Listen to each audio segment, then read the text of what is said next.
Ok. On est dans Daf Ain Dalet et on commence un nouveau Perek, Ketzat Solim.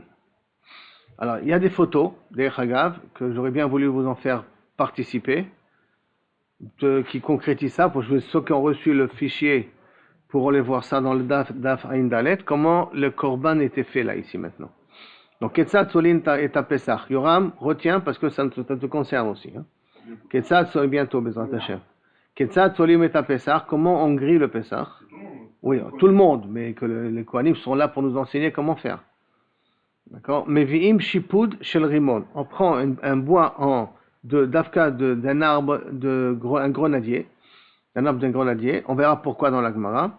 Tochavol et torpiv. On le fait rentrer par la bouche. Adbet nekubato. Et on le fait sortir par l'anus. Venoten et kraav vet bnemeav letocho. Ça veut dire qu'on a nettoyé, on a enlevé les intestins et le cœur, le foie et tout ce qu'il y a. On les nettoie.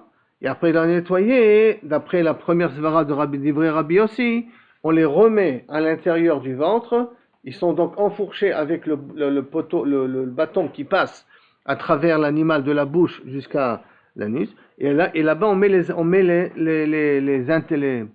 pnimim, donc les membres intérieurs de l'animal, ensemble. Divrei Rabbi aussi. Rabbi Akiva Omer, Kemin Bishul Huze. Rabbi Akiva, il est cholek, il dit non, le fait de le mettre à l'intérieur, ça va cuire par la chaleur de l'animal. Donc ça va ressembler à un bichou. Le feu ne va pas être en contact avec eux. Et comme le feu ne va pas être en contact avec eux, ça va s'appeler que les entrailles vont être mitbashlim. Or, on n'a pas besoin de manger un korban de Pesach mevouchal. Par conséquent, qu'est-ce qu'on doit faire?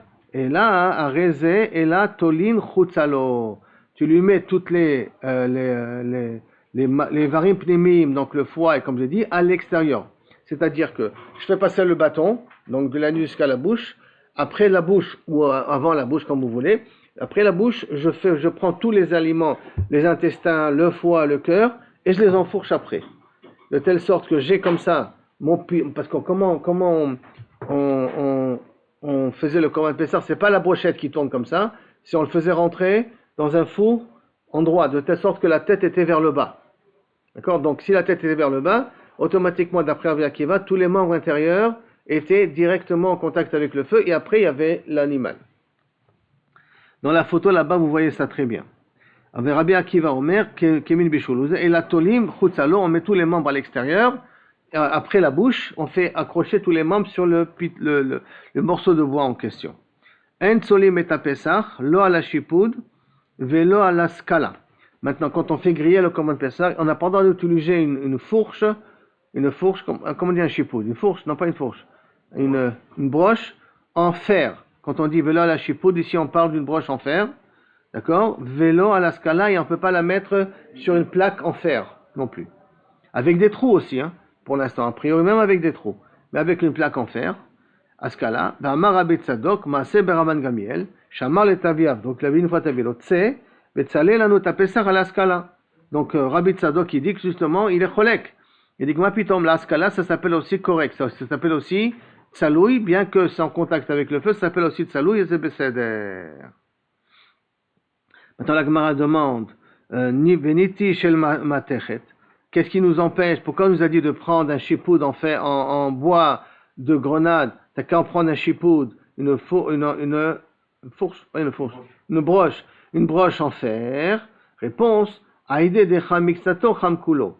Parce que comme le bout de la broche va être en contact avec le feu, donc il va chauffer, et le fer il est conducteur, donc toute la broche elle va chauffer, et quand la broche elle va chauffer, et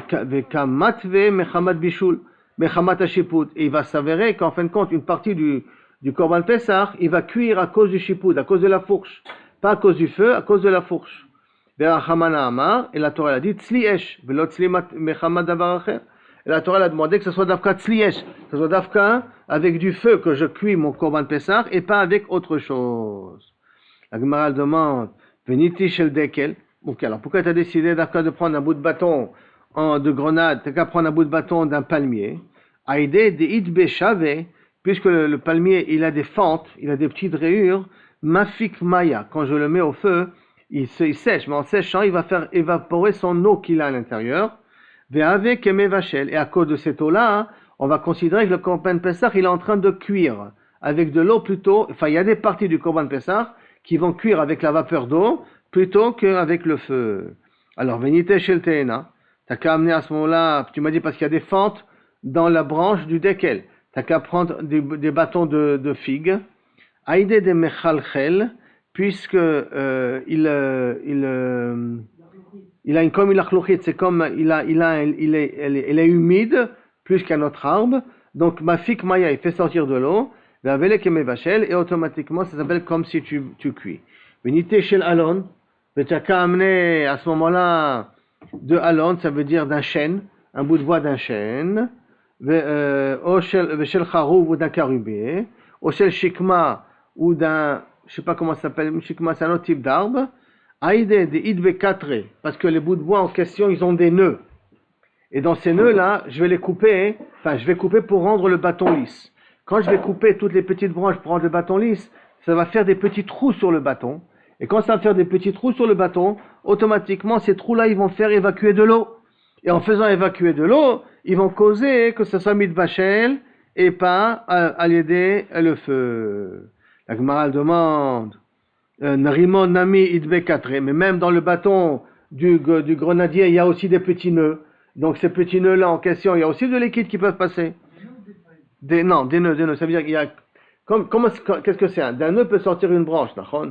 Donc il y a une petite branche. Toi, tu vas la couper la branche parce qu'elle te dérange. Et donc quand tu vas couper la branche, ça va faire un petit trou. Et ce petit trou-là, du liquide peut sortir de ce petit trou-là. Alors c'est pour ça que c'est associé. Même dans le bâton de grenade, il y a le même problème. Qu'il y a des nœuds et donc de là peut sortir un liquide. Réponse. Idbenami kitre. Réponse. Shi'e kitre. Les nœuds qu'il y a dans le grimon, ils sont lisses. C'est-à-dire ils sont kilo kaviachol à l'intérieur du bâton, de telle sorte que le bâton il est lisse bifne atzmo. Veiva etema. Ou si tu veux, je peux dire une autre explication. Benakva barshata. D'un bâton qui est de 1 an. D'un arbuste qui est de 1 an ou d'une branche qui est de 1 an. Et cette branche qui est de 1 an, elle a pas beaucoup de nœuds encore. Et donc, par conséquent, on ne craint pas qu'il y a du liquide qui va sortir. D'élite béquitré, qu'il n'y a pas de nœuds. Donc, il n'y a pas d'humidité qui sortira de ce bâton-là. Inachenami. Inachenami. Si dans les autres de 1 an, ils sont inachenami, tu as raison. Inachen. Seulement dans le grenadier, ceux de 1 an, ils n'ont pas de nœuds, mais les autres. Il s'est à vérifier. Ça, c'est à vérifier. En tout cas, là, il a d'autres explications. Elle est que Kabiachol, parce qu'ils sont petits. Neima Batchenata. Neitia Batchenata. D'une première année. La Gemara, elle dit Avehaika Paske, mais à l'endroit que tu as coupé le bois. Quand tu as coupé le bois, tu as fait une cisaille quand même. Cette cisaille-là, il y a du liquide qui va sortir. Parce que tu n'as pas pris le bois qui est planté dans l'arbre par terre. Tu as coupé des branches du bois, de l'arbre. Donc en vérité, de cette branche-là, l'endroit où tu as coupé, il y a aussi du liquide qui peut sortir. Réponse, des mafik les baies parce que les barres. L'endroit où tu as coupé, tu le mets à l'extérieur. De telle sorte que quand tu embroches ton Korban Pessah, alors à ce moment-là, le bout du bois qui est coupé, tu le mets à l'extérieur du Korban Pessah, et comme ça le liquide ne peut pas, il n'y a pas de liquide, d'humidité qui va rentrer dans le Korban Pessah pour qu'on le considère comme cuit. Le bâton, on a dit qu'on l'enfourche. Comment c'est? Il y a une expression, pas l'empaille. On fait passer de la bouche jusqu'à l'anus. Il y a une expression. Enfourcher, c'est? Pardon? Non, parce que si maintenant tu aurais pu croire que Kaviachol, quand tu l'enfourches, c'est possible que le bâton, tu ne le fais pas sortir entièrement de l'animal. Il y a une partie qui va être posée par terre. Lui, tu dois le faire sortir de l'animal, mais il y a la partie qui est à l'intérieur. S'il ne sort pas de l'anus, alors il est aussi valable. Et la main, ça veut dire quoi? J'ai besoin que l'endroit où tu as coupé, il ne se trouve pas à l'intérieur de l'animal, il se trouve à l'extérieur de l'animal. C'est ça que j'ai besoin. L'endroit qui a été coupé, quand tu as coupé, si c'est ça tout le bois en question, d'accord? Tout c'est ça tout le bois en question, ça, quand tu as coupé de la branche d'ici. Ce côté-là de la branche que tu as coupé, que lui soit à l'extérieur de l'animal. Hein? Non, tu peux. Non, mais comment on fait le Korban Pessah? Si ça c'est le Korban Pessah, je l'enfourche, comme ça, d'accord? Après que je l'ai enfourché, je prends, là la tête elle est ici, je le fais rentrer comme ça le Korban Pessah. Je le mets pas comme ça. Le bâton lui-même, il n'y a pas de branche. Non, il n'a pas de branche, c'est qu'on a dit qu'il faut qu'il soit lisse. On a dit qu'il faut qu'il soit lisse. Non, il est plus parce que justement, il y a dans le rimon, j'ai un rimon chez moi à la maison, des fois il pousse, et les branches commencent à pousser vers le haut. Donc il y a un endroit qui est vraiment lisse. Tu peux le trouver lisse, un endroit du rimon en question. D'accord? Après la Gemara elle continue. Matnitim, dès lors que Rabbi Yehuda, a priori notre Mishnah ne va pas d'après la svara de Rabbi Yehuda. Pourquoi? Des Tanya, parce qu'il y a marqué dans la Braïta, Rabbi Yehuda Omer, que Shem, Sheshiput, Shel Etz, et non Israf, de la même façon que, puisque l'animal entoure l'agneau en question, donc le bois il ne brûle pas, le bois reste entier. Quand je prends la fourche et je la mets dans le feu, le bois ne consume pas. Pourquoi? Parce que le korban protège le bois. Donc, Keshem sheshiput shel etz non israf, car shiput shel matechet et non martiar. Donc, même si je prends une fourche en fer, ça ne chauffe pas. La Gemara amrulo, cham mikzato, cham kulo, avec du fer. Si un bout il est chaud, tout est chaud. Parce que ça communique la chaleur. Par contre, zé, un bout de bois, cham mikzato, et non cham kulo. Quand un bout de bois qui est chaud, le reste du bois n'est pas chaud. La preuve, c'est les allumettes. D'accord? Que le bout de la bois de l'allumette, il est chaud, mais l'allumette, en moins, il n'est pas chaud. Il n'est pas conducteur de chaleur. Alors que le fer, il est conducteur de chaleur.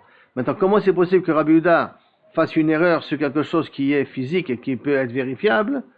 Ani bentaim tchouba. Mais pour lui, peut-être, il faudrait expliquer comme ça. C'est vrai que c'est conducteur, mais puisqu'il est à l'intérieur de l'animal, alors l'animal le refroidit. Donc, c'est vrai qu'au bout, c'est très chaud. Et c'est vrai que la chaleur, elle passe, mais elle n'est pas assez chaude pour pouvoir faire évaporer, Kaviachol, le faire cuire avec la chaleur qui passe par la fourche.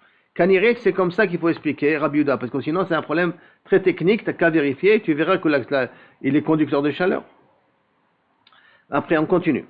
Venoten et Krav, on a dit qu'on met Kaviachol, d'après Rabbi Ishmael, d'après Rabbi aussi, on met les entrailles à l'intérieur de l'animal.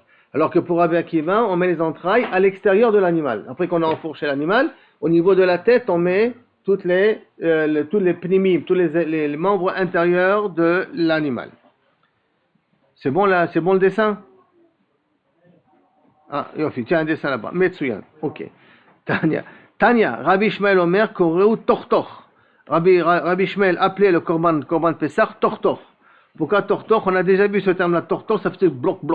C'est quand on faisait avec le plat d'épinards, qu'on avait dit que c'était très bon pour la santé, et il avait expliqué que le plat d'épinards s'appelait tortor aussi, parce que ça fait bloc, et lui, et comme le Korban Pessah, et d'après Rabbi Ishmael, on met les entrailles à l'intérieur, donc il entendait bloc, comme ça il entendait cette notion-là de comme si ça bouillait à l'intérieur de l'animal. Ça veut dire que Rabbi Ishmael, il pense comme Rabbi aussi. C'est pour ça qu'il appelait le Korban Pessah tortor.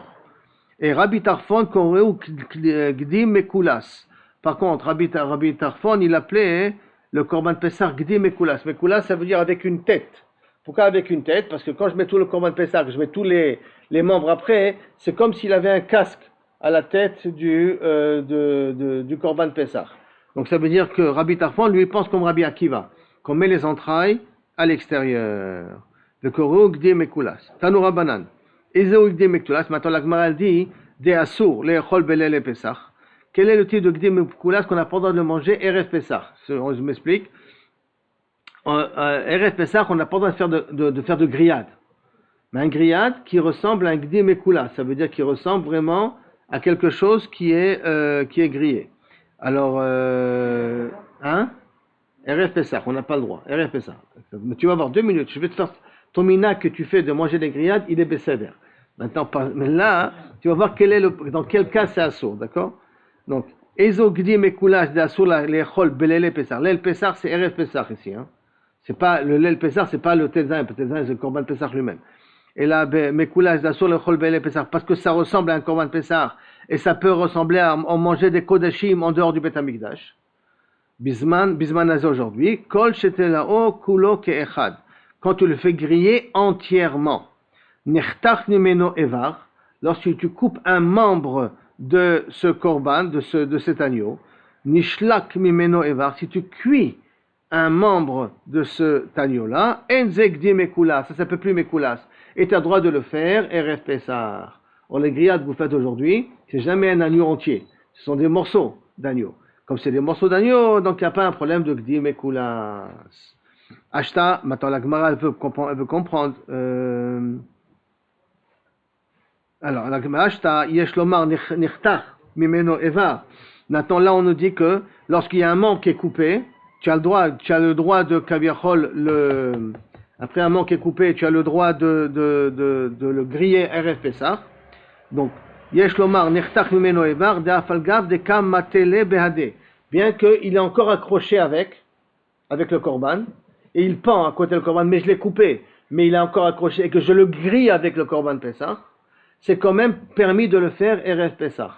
Parce qu'à partir du moment où je l'ai déjà coupé, ou que je montre qu'il est déjà séparé du korban Pessah, alors à ce moment-là, il n'y a plus le issour de Kaviachol Gdi Mekulas. Amarta, alors la Gemara demande, Vafalgav de Kam Matele Behade, bien qu'il est avec lui. Amarta lo. Nishlaf mibaye. Maintenant que tu m'as dit que le nichtach, il n'y a pas un problème, alors nishlaf, si c'est cuit dans une marmite, pour le faire cuire dans une marmite, tu as été obligé de couper une partie du korban Pessah. Donc à ce moment-là, c'est déjà un morceau à part. Alors s'il a déjà un morceau à part, nishlaf mibaye, tu as besoin de m'apprendre que cuit, tu as le droit de le faire RF Pessah. Que si tu as cuit déjà un membre, tu as le droit de le faire. Si déjà coupé, c'est besséder, même qu'il est encore pendu avec le korban Pessah, mais je l'ai coupé le membre, ça s'appelle plus Gdi Mekulas, et j'ai le droit de le faire RF Pessah. Donc si j'ai coupé un membre et que je l'ai fait cuire, à plus forte raison que c'est permis. Amarav Shechet, Sheshlakov et Mechoubar. Non, on parle ici qu'une partie de l'animal, je l'ai fait cuire pendant qu'il était encore attaché à l'animal. Donc j'ai pris tout mon agneau, j'ai pris la cuisse, je l'ai mis dans une marmite, que la cuisse, elle est encore attachée à l'agneau. Cette cuisse-là, je l'ai fait cuire dans l'eau, donc j'étais le les quotas dans l'eau, et le reste, je l'ai fait griller. Mais maintenant, mon korban, il est resté entier. Comme il était resté entier, j'aurais pu croire que ça s'appelle encore Gdi Mekulas. Kamash Malad, puisque j'ai cuit, donc ça veut dire dans une marmite, une partie, un des membres de mon korban Pessah, ça s'appelle plus Gdi Mekulas. Et j'aurai le droit de le manger RF Pessah.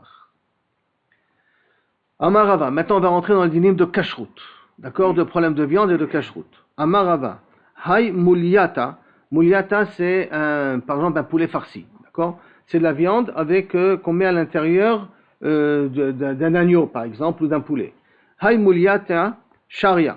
Cette Muliata, ça veut dire que j'ai de la viande qui n'est pas cachérisée, je précise bien, et je l'entoure avec un poulet, et je vais l'enfourcher pour en faire une brochette. Et je mets tout ça sur le feu. Maintenant, le problème, je répète, que la viande n'est pas cachérisée. La viande extérieure, elle va être en contact avec le feu. Mais la viande à l'intérieur, elle ne va pas être en contact avec le feu, puisqu'il est mémoulé, il est enfoué à l'intérieur. Donc il ne va pas être en contact avec le feu. Est-ce que ça va être matrifli, la viande intérieure va me rendre taref, la viande extérieure, puisqu'elle n'a pas été cachérisée et le sang va sortir à cause de la chaleur, ou pas? C'est comme le poulet qu'on fait cuire entier. C'est Mechila. Entièrement, avec les cœurs dedans, le foie. Exactement, avec le cœur et le foie, exactement, le cœur il peut ressembler à ça. Je prends un poulet et je le sans le cachériser, et je le cuis avec le foie et le cœur à l'intérieur. Exactement le cas. Il a fait meurtre. C'est-à-dire Quelqu'un vous avez dit que la viande à l'intérieur rendrait taref la viande à l'extérieur. Et pourquoi pas que la viande à l'extérieur rendrait cachère la viande à l'intérieur? Comment elle va rendre cachère la viande à l'intérieur? En étant brûlée comme ça permettrait peut-être de quoi? Mais la viande à l'intérieur, elle va éjecter son sang. Où il va aller son sang là? Alors attends, mais tu vois, c'est une marloquette. 2 minutes, on va voir une marloquette là maintenant. Mais où le sang va y aller? A priori, il va dans la viande extérieure. D'accord? Alors regarde ici. Donc, Haïmouliata, Sharia, on l'a permis. Amarle Abaye Ve'akabaladama. Arrête, la viande, elle va absorber le sang des éléments intérieurs qui a du mémoulé là, de ce qui est à l'intérieur. Il va éjecter son sang et il va absorber le sang. Amarle, Rabbi lui répond, Kebol'a katpolta. De la même façon qu'il absorbe, il rejette. C'est-à-dire que la viande extérieure, effectivement, va absorber le sang, mais il va le rejeter, puisqu'il est en contact avec l'eau, avec le feu continuellement. Donc, il va jouer le rôle d'absorbeur. Il va absorber le sang des éléments intérieurs, mais il va l'éjecter par l'extérieur. Donc, il va faire un genre de passeur comme ça. Il va les faire sortir vers l'extérieur. Kebolro, comme il a été bolia, karpolto, comme ça il va les faire sortir à l'extérieur. La Gemara elle dit, donc ça c'est la réponse de Rava, hein. Pour ça que c'est moutar, il te dit. Nima mesayale, peut-être on a une preuve à Rava là-dessus. Nima mesayale, noten et kraav ve'et bene me'av letocho. Maintenant je mets les kraav, on avait dit les intestins et tout ce qui est à l'intérieur, d'après Rabbi aussi, à l'intérieur de l'animal. Alors, si je mets à l'intérieur de l'animal, c'est exactement notre problème à nous, d'accord? Puisque c'est un genre de mouliata comme ça, puisque les kraim ils sont à l'intérieur de l'agneau. Je les laisse à l'intérieur de l'agneau. Donc, kraav ve'et bene me'av letocho, maïtama, la mishum d'amrinan kevolo karpolto, n'est-ce pas que, parce qu'on dit bolo karpolto, c'est pour ça que c'est moutar. Amré, dans le Beth Midrash, ils lui ont répondu. Il dit non, t'as pas une preuve d'ici. Shani atam. Dans le Korban Pessah, c'est différent. Kevan deika bet ashrita de mechalchel. Puisqu'il y a l'endroit où on a égorgé qui, ça coule. C'est-à-dire que comme on prend notre Korban Pessah et qu'on le met de cette façon-là, donc automatiquement le bet ashrita, il est ouvert et il va vers le bas. Donc même les intestins qui sont à l'intérieur, s'il y a du sang qui coule, ce sang il va sortir par le bet ashrita, il va couler aussi vers l'extérieur. C'est pour ça que là-bas, il n'y a pas un problème de kabirchol, kebolo, et pas le din de kebolo kapoto. Pourquoi c'est permis? Parce que de toute manière, ça va sortir par le bet ashrita, par l'endroit où on a égorgé, puisque le korban Pessah est mis de cette façon-là, avec la tête vers le bas.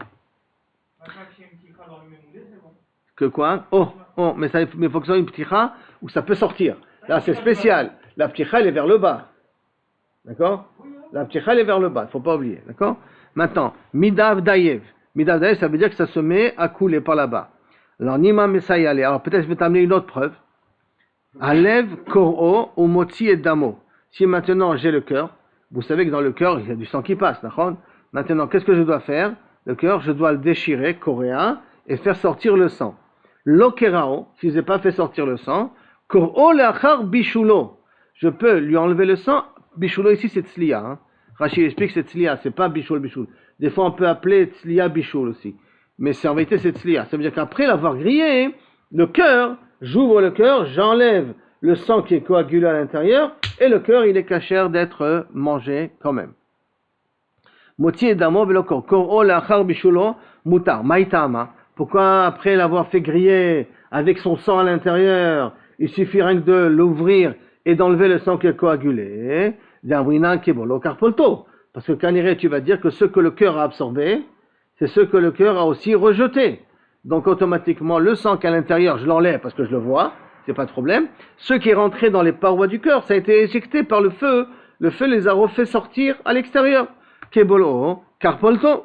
Réponse, non, t'as pas une preuve d'ici. Pourquoi? Shani lève, des chia. C'est différent, lève parce que c'est lisse. La peau du cœur, il est lisse. Comme elle est lisse, donc à ce moment-là, elle n'absorbe pas. Comme elle n'absorbe pas, c'est pour ça que c'est moutar. La Gemara demande, donc la Gemara continue en essayant d'amener des preuves pour Rava d'une certaine manière. Veha Rabin Saba, et voici Rabin Saba, Tafle Haou Bar Gozala. Il avait des petits oisillons qui les a entournés, il les a panés avec de la semoule grosse comme ça. Il les a panés avec de la semoule. Les Rav, et on a fait ça pour Rav. Vers Marley, et Rav lui a dit, Ima'ale talfle, si c'est bien cuit, si c'est bien grillé, Avli, amène-moi ve'echol, et que je puisse manger de ces petits oisillons-là que tu les as fait paner. Maintenant, je comprends, si on veut comprendre, c'est-à-dire, si je les ai fait paner, comment c'est possible de pouvoir manger aussi de la pâte? Arrête, la pâte, elle a absorbé le sang de l'oisillon quand je l'ai mis sur le feu. Donc, il a fait sortir, l'oisillon, il a fait sortir son sang, et son sang est rentré sur la pâte. Comment Rav, il a dit que si c'est bien cuit, si c'est bien grillé comme ça, donne-moi aussi à le manger? Réponse, Ha'i besamida de parir. Là, on parle de la semoule qui s'effrite. Comme elle s'effrite, elle fait des ouvertures, c'est pas hermétique. Comme c'est pas hermétique, donc le sang, il évacue, il sort vers l'extérieur. Alors, il dit, ok, donc tu n'as pas une preuve d'ici. Veha Rava, Rava, oui. Ikla lebe Resh Galuta. Une fois, il est arrivé à Resh Galuta. Vetafloule, et on lui a fait bar avaza, de nouveau pané, du canard. On lui a fait paner du canard. On panait du canard, je précise bien, pané pas à l'huile, hein. Ça veut dire qu'on a mis du batsek avec du canard, et on les a fait griller. C'est quand même grillé sur le feu, hein. Amar, et il a dit, il lave des chazier, des zik, kezouza, chiyura, si ce n'est que je l'ai vu que c'était blanc, comme de l'argent, kezouza, chiyura, comme de l'argent blanc, lo achle. C'est-à-dire que j'ai vu que la pâte, la bouillotte, j'ai vu que la pâte, elle était blanche. C'est-à-dire qu'elle était blanche, c'est qu'il n'y avait pas de sang qui a été absorbé par la pâte. Ça voudrait dire que parce que je vois que la pâte était blanche, c'est pour ça que je me suis permis à manger. Mais si tu penses que ce que ça absorbe, ça rejette, qu'est-ce que ça change si c'est blanc ou pas blanc? Même si ça n'était pas blanc comme transparent, même transparent kaviachol, comme du verre, alors aussi ça aurait dû être permis. Réponse, Hatam bechivarta de sharir. Là-bas, on parle d'une farine qui est dure. Comme on parle d'une farine qui est dure, sharir qui est dure, c'est la raison pourquoi, kaviachol, ça ne pourra pas aider. Il faut que si je vois la farine qui est blanche, ça va, c'est qu'elle n'a pas absorbé du sang. Mais si je ne vois pas la farine qu'elle est blanche, je ne la vois pas transparente et blanche, alors à ce moment-là, je crains que peut-être elle a absorbé du sang. Alors effectivement, dans un cas pareil, c'est assourd. C'est pour ça qu'il a été makpid, dafka, que ça soit transparent. Ilcheta, maintenant la halakha basov dans tout ça, smida, de la semoule, ben asmik, ben lo asmik, que ce soit rouge ou pas rouge, d'accord? Charret c'est permis. Des chiyurta, par contre la farine, izig, si c'est transparent, kezouza comme, ou blanc comme une pièce, chiyura, comme une pièce blanche, charrier c'est permis. Ve'ilo, sinon, assir, t'as pas le droit de manger la pâte qui est autour de la viande en question. De la viande grillée, tout ça c'est grillé, hein? Tout ça c'est grillé, je parle, hein? La viande, tu auras le droit de la manger, c'est la pâte que tu n'auras pas le droit de la manger. Maintenant, des shark machim, le reste des farines, type de farine, asmik, si c'est rouge, assour, le asmik, si c'est pas rouge, c'est permis. Tu n'as pas besoin que ce soit blanc, tu as besoin que ce soit pas rouge pour les autres farines, d'accord? Il faut faire attention que ça ne soit pas d'afka rouge. Ça c'est par rapport au din, donc, est-ce qu'on dit palit, quand je suis occupé à absorber, je suis obséquié aussi à rejeter, ou pas. Donc on n'a pas ici tout à fait le problème. En tout cas, la halakha a déjà été dite au niveau de ces types de viande panée. Maintenant, haïmouliata, on revient maintenant à ces boulettes-là, à ces memoulaïm, on va appeler ça des boulettes, à ces memoulaïm là où on met à l'intérieur de la viande. Haïmouliata, mande asar, celui qui est interdit, donc abayé en l'occurrence, mande asar, afilu bepuma letata, même que j'ai fait une petite ouverture et j'ai mis l'ouverture vers le bas, David, l'ouverture vers le bas, il interdira. Mande charé, celui qui est permis, donc c'est Rava qui a dit que il est taroud, comme il est taroud d'absorber, il est taroud de rejeter. Mande charé, afilu puma le'ela, même si l'ouverture est vers le haut, c'est permis. Ve'il cheta, la chabasof, mouliata charé, afilu puma le'el. Mouliata c'est permis, même si l'ouverture elle est vers le haut, parce qu'il est taroud d'être polé. Donc ces boulettes là, un peu particulières, on va dire cette farce. Le poulet farci, on va dire comme ça, d'accord? Avec de la viande à l'intérieur qui n'a pas été cachérisée, farci au feu, tout ça c'est au feu, bien entendu c'est pas cuit, il n'y a pas de problème parce que kebol o karpolto. Mashma d'ici que inachenami, c'est ça que c'est mashma d'ici. Mashma d'ici que même si tu as le cœur et le foie à l'intérieur, tu as le droit de manger le poulet parce qu'il est taroud d'être polette, puisqu'on a dit mouliata, c'est permis, inachenami. D'ici a priori tu as la preuve. Au niveau de Smida et de Asmik, tout ça, le Shulchan Aruch, il est mahmir. Parce qu'il dit qu'on ne peut pas savoir exactement quel type de semoule on parlait là-bas à l'époque. Quelle est cette semoule-là qui est mitparechet, pas mitparechet. Donc on est mahmir d'Afka pour la semoule. Si ça a été pané, là-bas d'Afka on est mahmir. Mais par contre, si c'est mémoulé, on est permis là. Non, on ne rentre pas dans ça parce qu'on ne peut pas faire trop la distinction. Comme ça, il dit le Shulchan Aruch. Umtsa, ça veut dire de la viande qui est avec une blessure, que le sang a coagulé à l'intérieur. Bi'e, c'est les testicules de l'animal. Ou mizrake, et les veines qu'il y a dans l'animal. Pligeba ravacha verabina. C'est une machloket entre ravacha verabina. Est-ce qu'on peut les manger, on peut les cachériser ou pas, après qu'on les a grillés? Bechol atorakula, dans toute la dinim que tu verras, on verra dans la Gemara, on verra rabina et ravacha. Ravacha la chumra, verabina la kula. quand tu verras Rabina et Rav Acha, qui les deux ils parlent, et un, on te dit, et on ne dit pas qui, un il dit la Khumra et un il dit la Kula, sache que celui qui a dit la Khumra c'est Rav Acha. Et qui c'est qui a dit la Kula? C'est Rabina. Et la Icheta, qui est Rabina, la Kula. Et la Halakha sera comme Rabina, les Hakel. Donc toutes les machlokot où tu verras Rabina et Rav Acha, sache que Bederk là, après, quand tu vois leurs idées, sans dire qui a dit quoi, tu vois celui qui est Mahmir, c'est Rav Acha, celui qui est Mekel, c'est Rabina, et la Halakha, elle est comme le Mekel. Donc c'est premièrement.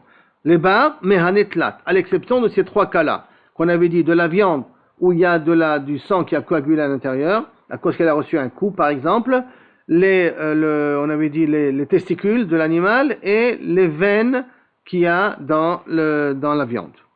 Des bar mehanetlata, des ravacha la kula, cette fois-ci ravacha il est mekel, et rabina la khumra. Et malgré tout, il cheta qui ravacha la kula, la halakha sera comme ravacha le hakel. Maintenant, la Gemara va essayer de développer chacun de ces trois cas-là. Et donc, la Gemara dit, Hay umtsa, ce morceau de viande-là qui a reçu un coup, donc le sang, il a coagulé à l'intérieur. De asmik, qui est devenu rouge à cause de ce sang-là. Khatre, si je l'ai coupé, je l'ai ouvert. Ou malche, et je l'ai cachérisé, donc je l'ai mis du sel. Afilu lakdera shari. Même pour la marmite, j'ai le droit. C'est-à-dire que, par exemple, un poulet, que des fois, au niveau des membres, vous voyez du noir, qui est du sang qui a coagulé, mais qu'on a fait des petites cisailles et qu'on a salé. Si on l'a salé, le poulet il est cachère. Bien qu'il y a des morceaux de viande ici, des morceaux de sang qui a priori a coagulé dans le poulet lui-même. On enlève des ragas, si on a ça on l'enlève, hein. On ne le laisse pas, mais la viande elle continue à être cachère. Donc afilu lekdera shari, shapde beshipuda, si on l'a enfourché, et donc on en a fait griller, charé, c'est permis aussi, des midav daïve, parce que ça coule. Achate agumre, si je l'ai mis sur des braises, donc je l'ai fait à la hèche, je l'ai fait mangal comme ça à la hèche, pligeba ravacha verabina, là-dessus il machloket ravacha verabina. Chad asar, un il interdit, vechad charé, un il permet. Là cette fois-ci, qui c'est qui permet, qui c'est qui interdit, c'est l'inverse. Hein? Celui qui permet c'est ravacha et celui qui interdit c'est rabina.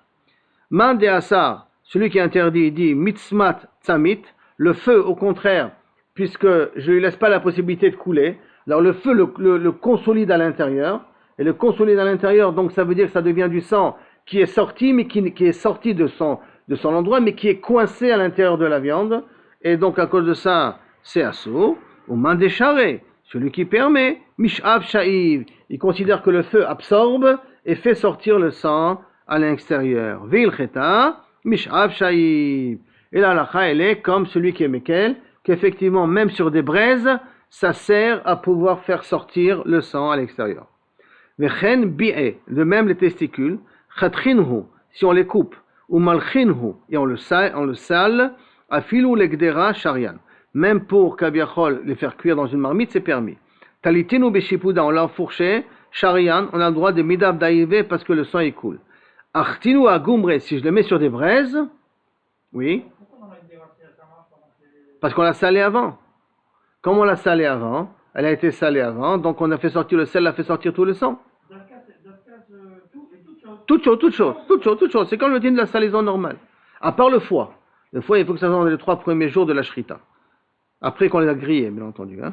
Donc, archtinu agumre, si je l'ai mis dans des braises, si je l'ai fait griller dans des braises, pligé baravacha verabina, marloquin entre les deux, chad asar vechad charé, un il permet, l'autre il interdit, on l'a déjà dit qui permet et qui interdit. Mande asar, celui qui interdit, mitzmat tzamit, il considère que le sang se bloque à l'intérieur à cause des braises. Ou mande charé, mish'av sha'iv, il considère que le sang au contraire coule et le feu arrive à absorber, à faire sortir le sang. Vechen mizraket, c'est la même chose au niveau des veines. Chatre, je coupe les veines, ou malche, je le sale. Afilu l'agdera share, même pour le faire que dans une marmite, c'est permis. Talie beshipuda, si je mets ces veines-là dans des fourches et sur le feu, c'est aussi permis. Talie beshipuda, bet ashrita, letatae. Talie beshipuda, je les ai accrochés dans les shipuda, et que le bet ashrita, l'endroit de la shrita, il est vers le bas. Charé, c'est permis, des midav daïf, parce que le sang il coule. Arte agumre, si je le mets dans des braises. Pligé baravacha verabina, chadasar vechad charé, un il interdit, l'autre un il permet. Mande asar, mitzmat samit, il considère que la viande elle se bloque elle empêche le sang à couler des veines, le sang il se retrouve coincé à l'intérieur. Mandécharé, celui qui permet, Mish'av Shaïv, il considère que le sang arrive quand même à absorber et à faire sortir le sang à l'extérieur. Bircheta, Mish'av Shaïv, donc on va la coula cette fois-ci comme Rabina. Maintenant la Gemara revient. Hay umtsa, de asmik chalier. Maintenant, de la viande qui a avec du sang coagulé à l'intérieur, d'accord? Des asmik, donc umtsa, des asmik, qui a du sang qui est rouge, ça veut dire qu'il est coagulé à l'intérieur. Chalier, si je viens et je l'ai jeté, je l'ai mis dans, le chalier, excusez-moi, et je l'ai fait griller, et il y a du jus qui coule. Chalier, il y a du jus qui coule, du moral du jus qui coule. Chalier, assir, ce jus-là qui coule, on n'a pas le droit de le boire. Ce jus est considéré comme du sang. L'eau asmique, si par contre la viande elle n'était pas rouge, elle n'avait pas reçu des coups, donc elle n'a pas eu du sang qui a coagulé à l'intérieur, chalier charé, le jus qui sort, tu as le droit de le boire. D'accord? On parle de la viande qui n'a pas été cachérisée, je vous rappelle. Hein? C'est la viande qui a été mise directement sur le feu. Donc la viande qui a été mise sur le feu et que la viande a eu du soumka, elle est rouge, ça veut dire qu'il y a eu du sang qui a coagulé à l'intérieur. Si je le mets sur le feu et que le jus il coule, alors ce jus-là, il n'a pas le droit d'être bu. Mais si la viande, elle n'est pas soumké, elle n'est pas rouge, elle est plutôt blanche, ça veut dire que ça n'a pas du sang qui a coagulé à l'intérieur, le jus qui sort, tu as le droit de le boire. Et Rachid donne une autre explication, c'est pas chalier que kavircho le jus qui sort, c'est que si tu as trempé la viande dans du vinaigre, et tu as en trempant dans le vinaigre, les veines se contractent. Et en se contractant, elles bloquent de telle sorte que le sang ne peut plus sortir. Et la question, une des explications, est-ce qu'on a le droit de boire le vinaigre après ou pas? D'accord? C'est ça un petit kilou kavirchol, deuxième explication de Rashi. Maintenant, de Chalier, Charé, Rabina Amar, Afilu lo asmik, Nami Chalier aso. Même si kavirchol, Rabina il te dit, même si c'est pas rouge, la viande n'est pas rouge, d'accord? Nami Chalier, le jus qui sort, assir, tu n'as pas le droit de le boire. Toujours, je répète, parce qu'on n'a pas cachérisé la viande avec du sel. Hein. Si on la cachérise avec du sel, le problème ne se pose pas. Pourquoi? Parce que des ifchar, des litbe shurieke, des damas, c'est pas possible qu'il y a des restes de sang. C'est pas qu'il y a des restes de sang qui sortent avec ce liquide qui sort de la viande. Amar le mar bar amimar. Mar bar amimar, il a dit les ravashi. Abba megamea le gimoe. Abba, il se permettait à boire ce jus-là qui sortait de la viande. Veika de Amre, il y en a qui disent que c'est pas Abba, Ravashi Abba, c'est pas Baramimar les Ravashi Abba, et là c'est Ravashi lui-même, Migma le Gimoué, qui se permettait de boire. Alors, il y en a qui veulent expliquer, il se permettait de boire le vinaigre qu'on a mis la viande à l'intérieur pour le coaguler, il se permettait de boire ce vinaigre-là. Hein. Amar le Mar Baramimar, Mar Baramimar il a dit à Ravashi Abba, Hay Chala de Khalit Bechada Zimna. Ce chala, ce vinaigre que tu as mis de la viande une fois à l'intérieur, chadazimna, tout l'otane khalit be. Tu ne peux plus remettre une autre viande à l'intérieur. C'est-à-dire que le vinaigre, il est utilisable une seule fois pour être machlit et tabassar, pour bloquer les veines, pour fermer les veines. Tu ne peux l'utiliser le vinaigre une seule fois. Maintenant, il faut comprendre que lorsqu'on fait khalita tabassar, théoriquement, il n'est pas cachérisé, la viande. Elle est tout simplement mise dans du vinaigre, ça a bloqué les veines. Après, je peux faire cuire la viande, même parce que le sang ne sortira plus. Le sang ne sortira plus. Si tu vois dans les veines, mais si tu n'as pas dans les veines, non. Si il y a un problème au niveau des veines, oui. Donc, khalit, une fois, ça marche. Deuxième fois, lo khalit. Maïshena, michala matmea de khalitan. Qu'est-ce que ça change si je prends du vinaigre qui est faible, des khalitan B, attends, que je peux mettre la première fois, hein, et alors que la deuxième fois, tu m'interdis de le mettre. Qu'est-ce que ça change entre la première et la deuxième fois? Hein? Réponse. Atam, itel et kiyuha. Là-bas, hein, tu as l'acidité des péras du fruit, BN, présente. C'est pour ça que la première fois, quand tu le mets, ça permet de consolider la viande en question. Aha, l'ita le kiyuha. Ici, tu n'as pas le kilouya parce que des péras baïné, il n'est pas devant ses yeux. Pourquoi? Parce que quand tu as mis, et là c'est mashma, d'après les commentaires, quand tu as mis le la viande grillée à l'intérieur, alors cette viande-là, d'accord, elle a absorbé pour bloquer, elle a absorbé l'acidité du vinaigre, et donc le vinaigre n'est plus fonctionnel par la suite. C'est pour ça que tu ne peux pas utiliser ça une deuxième fois.